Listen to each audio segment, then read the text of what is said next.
Got kids. Jimmy, how nice is it not to have to go to the last second, not to have to, play to the very last ticks? It was great. I got to take my shoes off, put them on my pillow, like DJ Khaled was over there doing. So it's always good to get a dub. What changed for you guys in the third quarter offensively? Was it a matter of just the shots going down, or were you guys generating better looks? I think Max had a lot to do with that. Max was on fire. What did he do? He had 8 tray balls. He didn't get his career high, though, so that was disappointing. He should have done better. He should have been more thirsty and hunting more shots. But when Max is making shots like that, Gabe was making shots like that, the game looks very, very easy, and we look very, very good. Jimmy, it's not always easy to tell with the different coverages supposed using, including zone with Bam, but does it seem like this year teams are making a more concerted effort to get Bam away from the ball and try to avoid him when he's on defense? Yeah, that's what I would try to do. I would try to put him on the, you know what, let me stop. I don't want to give out no secrets. But yes, I feel like that's what they're doing. Jimmy, Coach Spo mentioned that you guys have been working a lot on staying level-headed. In tonight's result, that was very different from the last time that you played this team just a couple nights ago. What role did level-headedness play in you guys getting this result? We realize that it's not going to be all good all the time. It's not going to be all bad either. We take everything a day at a time. We just really know what we're capable of. So going into any matchup, home or away, we know we have an opportunity to win, no matter who we have that's suited up. So we don't worry about the last game. We don't worry about the next game. We just stay locked in on this one and in today. And we really got a good one tonight. Good night, sir. Ooh-wee. Up and out of here. The Reading Glass Club. Yeah, no, I've been there for a couple years. Usually you typically get the question of what did you tell them at halftime? But what changed in that third quarter? No, I think I didn't really say anything at halftime, to be frank. We watched some of the clips of the first half. I liked a lot of things that were going on, and I think the score didn't really necessarily indicate how we were playing. There were probably 5 or 6 glitches mentally, that led to easy baskets defensively. But for the most part, I thought it was a pretty good energy. And I really liked the way things were going offensively. So we just, stayed the course, and things were definitely working in our favor in that second half. You guys have talked for the past few games about liking the shots you're getting. They just weren't falling. Was today a product of kind of a lot of those shots falling tonight that you guys were missing the last? Yeah, that was a part of it, and I still think we have a couple other levels to get to. But I really liked some of the actions and willingness for guys to try to help another guy get a shot. And that's not just leading to a three. It's things that were leading to opportunities in the paint. Collaborating to try to generate a really good look for our basketball team, and guys were really committed, to that process. And I just liked the way the flow was going offensively. Whether the shots were going down or not. We know Bam can do pretty much anything defensively, but you haven't usually asked him to play much zone. So what do you like about him in that look this season? Like zone scheme, or are we doing pick and rolls? Scheme. 2-3. Oh, he's been doing that for a long time, right? Yeah. I'm sure you're going to look into the stats and find out exactly how many times. But yeah, like he has a lot of institutional understanding and knowledge of what we're looking for in that.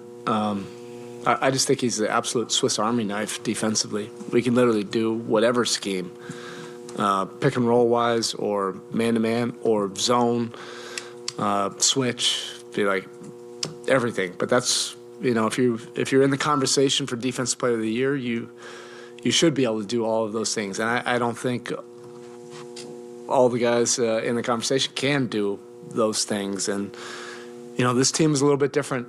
So we have to do some different things, but you have to have a guy like Bam that can be an anchor and have that absolute versatility where we can adjust and tweak things as the season goes on based on, what we need to do and what's working for us, not necessarily what we planned on doing.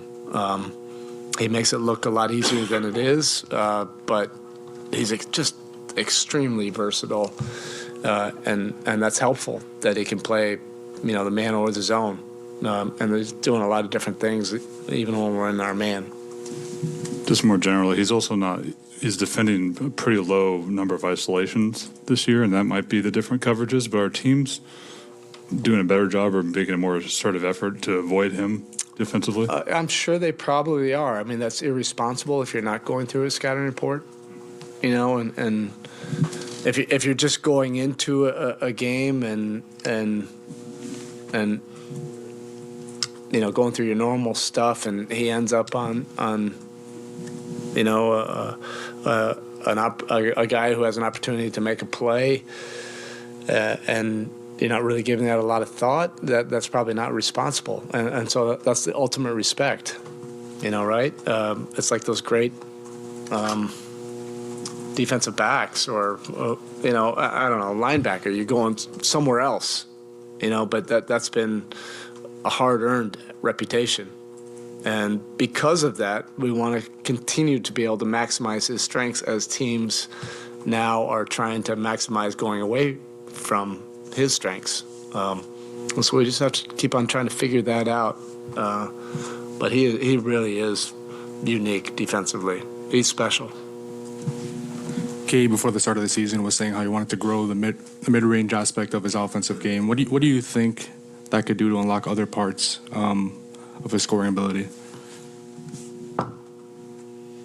When it's needed. I don't want to live in that profile. But he's been doing so many good things for us. But if the conversation is going to be about his mid-range, no, that ain't it. He can definitely make shots end of the clock and end of the possession. We're just going to continue to try to drive what kind of profile we want to get to. You've spoken so many times about the ignitability of certain guys, Max, of course, among them.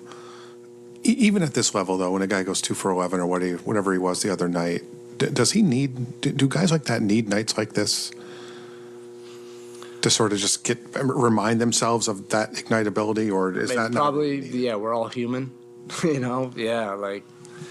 it's one thing for the staff and the players and everybody to say, hey, we're generating great looks, but if the ball's not going in, eventually, what are you believing, reality or the perception, But we have a very level-headed group, the group understands when we're getting to our strengths and when we're not. And the defense and opponents will have a say in that as well. But we have a smart team.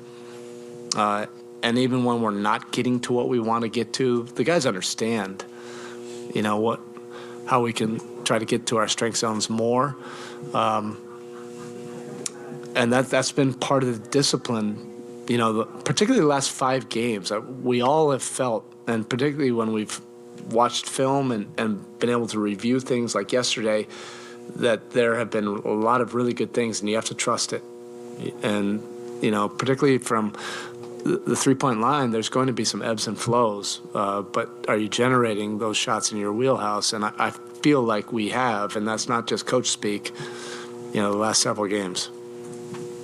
When looking at Max tonight, he has 8 threes, but what have you noticed, I guess, in the development of him noticing overplays, in terms of just making instinctive cuts like that when they are guarding him, when he's hitting that many, compared to last year, what is the difference, I guess, in his mental making those decisions? Well, he's really worked at it. All of our three-point shooters have worked at it, especially coming off of last year where they were game planned so much to get off that three-point line. So they've spent an entire offseason really trying to develop other aspects of the game. And for Max, it's really important because he has great instincts as a cutter and off the ball, not just to run to the action or to the basket or to the basketball, but to generate some easy opportunities for us or overreactions by him cutting behind the defense. And he has really good instincts for that.